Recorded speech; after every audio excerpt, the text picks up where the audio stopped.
We are extremely sad and disappointed. Very sad. By the very insensitive nature of the majority leader and leader of this parliament. The majority leader found today of all this to remind us of the very devastating news we had on the 7th of July. Why? Majority leader is already calling for an election. We are just now aware that he's also the electoral commissioner. He made a submission on the floor. The speaker ruled him out. He still did not see the insensitive nature of losing a friend and a colleague who had to fight and get into this parliament. All that majority leader is thinking about is an election. All that the majority leader is thinking about is to show to the whole world that he, leader of parliament, of government business, is insensitive. It's very sad. We are here and we are wondering, do we have even friends? We are wondering, do we have colleagues? Does he think about anybody's health? Does he think about the family of our very lovely friend and Yakumi and colleague? It doesn't matter. In fact, it matters not whether you are an MPP or an NDC. But we've always thought and believed that we cared for ourselves. Today, the majority leader has shown us that each one for himself, God for us all. It's so sad. It's so insensitive. We are crying, we are thinking, we are mourning. And the majority leader comes today to tell us that MPP has already had posters out there when, in fact, and in truth, that is not the case. This is so... we are lost for words.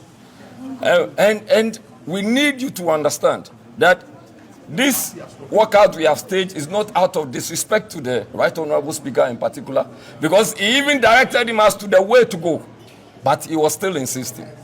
And we call on you to let you understand that out of deference to the Ghanaian people, you should also call on the majority leader to cease from being insensitive. Why? Why? What is wrong? Why? We just had an election in Ablekuma North, and they came in to support the beating of a woman. We thought that was going to be the end. Now you come here today, we have lost a friend, a colleague, member of parliament.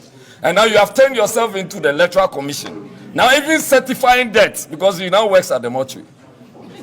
If we do not stop this, then we do not think that we have friends here. Mr. Speaker, since this house is a house of records, when certain statements are made and an appropriate answer is not provided to, it stays in the record as though that's a success and it's right. Mr. Speaker, the honorable member who spoke,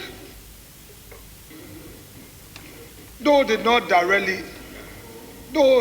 directly address the concerns are raised, he implied that my request to you to pronounce on the matter amount to setting a trap for you. Mr. Speaker, never.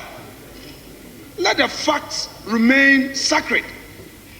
It was a majority leader who, through his intervention, made an interpretation to the rules 77 and 78 and invited you to acknowledge, saying, I got up on my feet to say that, well, if that is what he's saying, it means that if you were a board chair, then and a member of this house, a question would then have to be filed for you to come and answer, to the extent that you have been entrusted with the responsibility to undertake. Those were the views of the majority leader and not mine. I wanted clarity, and it's the reason why I said, Mr. Speaker, if that is becoming the precedence, then you should pronounce on it. That is not a trap. That is not a trap. The majority leader made an interpretation. He himself said, even he as a cocoa marketing company chair, if there is a matter under his responsibility, a question can be filed for him to come and answer. I'm sure the member did not hear the majority leader. He only heard mine. So let's be fair to the facts. Mr. Speaker, I want you to pronounce on this matter. You have the discretion. I heard you say that it was not an application. Mr. Speaker, I'm sorry, but my little understanding of the phrase "an application" is to the effect that to the extent that a member has invited the chair to give a meaning and agree with him on a matter, the chair has a discretion to decline or uphold that view. And on this occasion, you upheld the view. So let the records reflect. Honorable Minority Leader.